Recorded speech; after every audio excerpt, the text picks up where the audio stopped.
The Nassau Guardian reached out to Williams for comment on the case that saw 40-year-old Justin Pratt jailed for 4 years after admitting to having unlawful sex with and impregnating a 14-year-old girl at his Shamrock Close home.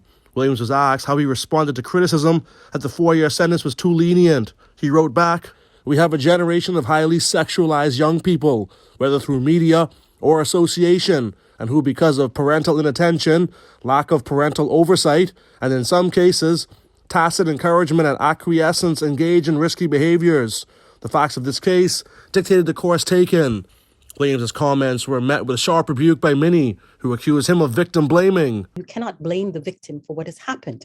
And a 14-year-old girl is to be protected under Section 11, not thrown under the bus, as it seems to have been done. Attorney and gender rights activist Marion Bethel expressed shock at the comments and questioned how a 4-year sentence was agreed to when Section 11 of the Sexual Offences Act specifically protects girls between the ages of 14 and 16. That section also sets out a maximum punishment of life imprisonment. Section 11.2 gives a defense for a person who's 21 and under.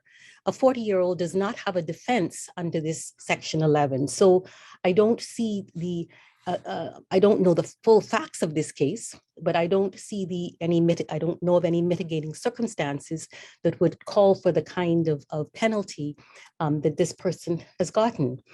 In this case, police went to the 40-year-old's apartment back in January 2020 after an anonymous tip from a neighbor. When officers were outside the apartment, they heard sex noises coming from the inside. The child, who was putting on her uniform when police arrived, was taken to PMH, where her pregnancy was confirmed.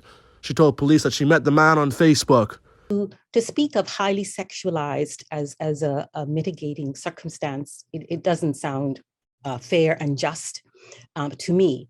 I think we tend to blame the victim, a woman, a girl, in these sexual offenses matters, and we're more lenient with the perpetrator, who is most often a man. Hundreds expressed outrage on social media, with many calling for Williams to be fired. Bethel says she isn't calling for him to lose his job, but she does think he and others need more training. That across the board, law enforcement agents, the judiciary, prosecutors, all could benefit hugely from understanding gender stereotypes and myths about young women and girls in regard to sexual offenses and the kind of biases that are endemic in the criminal justice systems. Reporting for the Guardian News Network, I'm Jared Higgs.